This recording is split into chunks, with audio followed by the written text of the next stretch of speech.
Hello again, this lesson is for 1 week, 10.5 and 10.6. They're both very, very similar lessons. The first one is putting decimals in order from least to greatest. Think about it in terms of money. And the second one is putting just numbers in order from least to greatest. You'll have fractions, you'll have decimals, you'll have percents, you'll have square roots, cube roots. So you just got to make them into normal numbers first and then put them in order from least to greatest. Again, this lesson is intended for 1 week. Students should watch the video, then complete the Class-Kick assignment. You do not need to show work in Class-Kick. It's easier, it might be easier to do it on paper, but then you need to put your final answers into Class-Kick. If you need help, raise your hand in Class-Kick or email me. So when you're putting in numbers, decimals in order from least to greatest, you need to compare similar place values. So whatever, you want to go number by number by number from left to right, just like you read a word or just like you read a sentence. And whichever one comes out the lowest, that goes first. Your smallest numbers go over here. Your biggest numbers go over here. Think about it in terms of a number line. Your smallest numbers are over to the left. Your biggest numbers are over to the right. So we just have 4 numbers that we need to put in order. We're not placing them on the number line like we did in the previous lesson. All you're doing is putting them in order from least to greatest. So we have 5.1, 5.2, 5.13, and 5.165. When we go to put these numbers in order from least to greatest, I would start off with the first number first. We have a 5, a 5, a 5, and a 5. All those numbers are the same, so we can't pick out the easiest, smallest number. Next we have a decimal point, decimal point, decimal point, decimal point. We have a 1, we have a 2, we have a 1, and we have a 1. So I know right away, and I'm sort of going out of order a little bit, but I like to do this. If there's one that sticks out, like this one, 5.2, 2 is your biggest number out of 1, 2, 1, and 1. So I know that that number has to go last because that's your biggest number. I'm going to cross that one out sort of as I go. Another strategy that you could use is to number them. This would be the 4th number in line. It's when you go in order from least to greatest. So now we're looking at 5.1, 5.1, 5.1.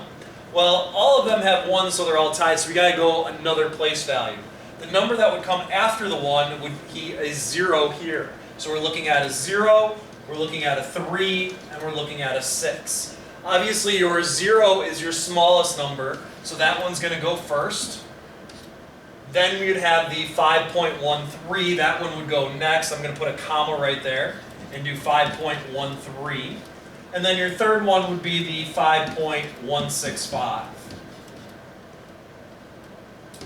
So we go in order, 5.1, 5.13, 5.165, and then 5.2. This would be your first number, your second number, your third number, and your fourth number. Again, all we're doing is putting them in order from least, which is your smallest number, to greatest, which is your biggest number. So in this one, we have a 4.5. Again, I'm going to go from left to right, looking at the numbers that are in front of the decimal point first. I have a 4, a 3, a 3, a 3, and a 4. I know that my 4s are going to go last, my 3s are going to come first. So looking at the 3s first only, I have a 3.2, 3.6, and 3.3. Well, 3.2 is my smallest number, so this number is going to go first, 3.25. Remember, your smallest numbers are over here, your biggest numbers go last. I like to cross them out as I go. Our next biggest number between 3.6 and 3.3 would be 3.3. So this is going to be my second number. So my second number, I'm going to put a comma in between, is 3.3 repeating. My next biggest number would be 3.6. Now that I got rid of all of the 3s, now I'm going to deal with the 4s. Think of it in terms of money. $3 is smaller than $4. So now I have 4.5. And I have 4.15.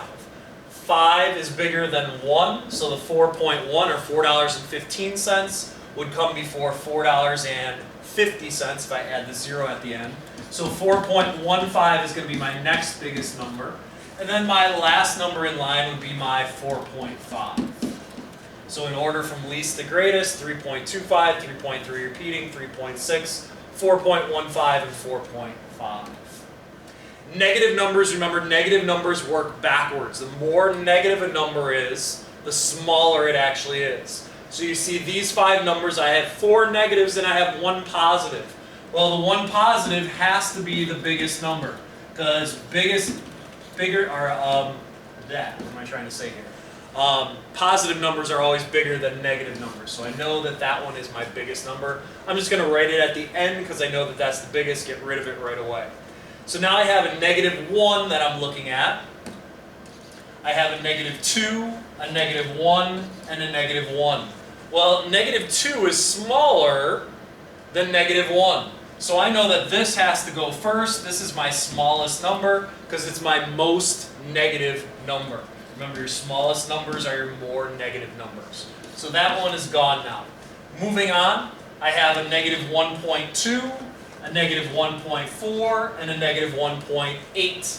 The more negative a number is, the smaller it actually is. So the smallest number out of those 3 is going to be my -1.8. So -1.825 is going to go next. My next biggest or smallest number, my next smallest number is -1.4. That's going to be my 3rd one in line. And then I have my -1.25.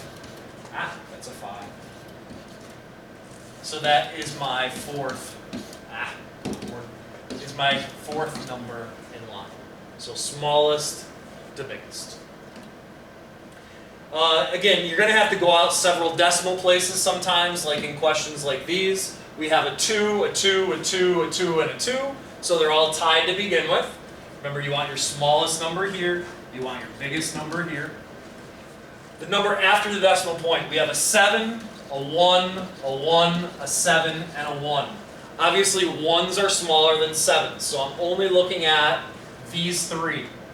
So I have 2.1, 2.1, 2.1. So now I got to go out 1 number farther. I have 2.17, 2.1, there's really a 0 here.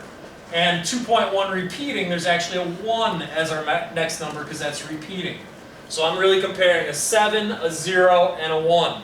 Smallest number first, so my 0 is first, so 2.1. Or if you wanted to put 2.10, that'd be fine, but you really want to put the original number, would come first. Our next biggest number would be 2.1 repeating. That's our second one. And our third biggest number would be 2.17. Now we're going to take a look at our 2.7s. When we take a look at our 2.7s, we have 2.7, 2.7. They look like they're tied, but they're really not. This has a 0 after it. This has a 7 after it. So you're comparing a 0 and a 7. 0 is smaller, so our 2.7 would come next. And then our 2.7 repeating would go last. That would be our biggest number. Again, when you put them back in order, put the original number. So that was 10.5. 10.6 is very similar, except you're not going to have decimals, all decimals. You got to change the numbers into decimals first. So we have the square root of 8. When you type the square root of 8 into the calculator, the square root of 8 is really approximately 2.82. I'd write down what they look like in terms of money. 3 is just 3. The square root of 3 is approximately 1.73 or $1.73. And 1.5, if we make it look like money, that looks like $1.50. For most people, money is very easy to put in order from least to greatest. So you have your smallest and you have your biggest. Your smallest amount there is $1.50 or 1.5. That's going to be our first one that we use. Our next biggest number is $1.73 or the square root of 3. Our next biggest number would be 282 or the square root of 8. And the next biggest number would be 3. So again, 1.5 is our smallest, 3 is our biggest. Change them into decimals first. Positive and negatives. Remember, any negative number is smaller than any positive number. So again, I'm going to make them look like decimals first. This is approximately 2.64. This is approximately negative 2.82. Why is it negative? Because there's a negative sign out in front. 4 1/7 is approximately 4.14. And negative 4 is just negative 4. Or, if you want to make it look like money, negative 4.00. The more negative a number is, the smaller it actually is. So your smallest number is really negative 4. That number goes first. We have two positives and a negative. Well, the next biggest number is going to be our negative. Whoop, I'm not going to put my negative 2.82. I'm going to put negative the square root of 8. That's going to be my next biggest number. My next biggest number, $2, comes before $4. So the next biggest is square root of 7. And then our last biggest number is 4 1/7.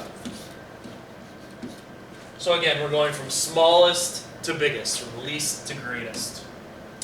Be careful with negative numbers. Negative numbers go backwards on the number line. The more negative a number is, the smaller it actually is. Type them right into the calculator. This is approximately, again, I'm making them look like money, negative 4.58, negative 4.69, negative 4.79, negative 4.89. So they're all negative. The more negative a number is, the smallest that it actually is. So our smallest number is this one, our next biggest is that one, our next biggest is that one, our next biggest is that one. So I'm going to have negative square root of 24, that one's going to come first. Negative 4.79 is going to come next, or the negative square root of 23. The negative square root of 22 is going to come next. And the negative square root of 21 comes last. So from smallest to biggest. And that's it. All right, there's more examples on the hard copies of notes. Pretty straightforward lesson, smallest to biggest. Go ahead and do that class kick assignment. If you need help, please ask.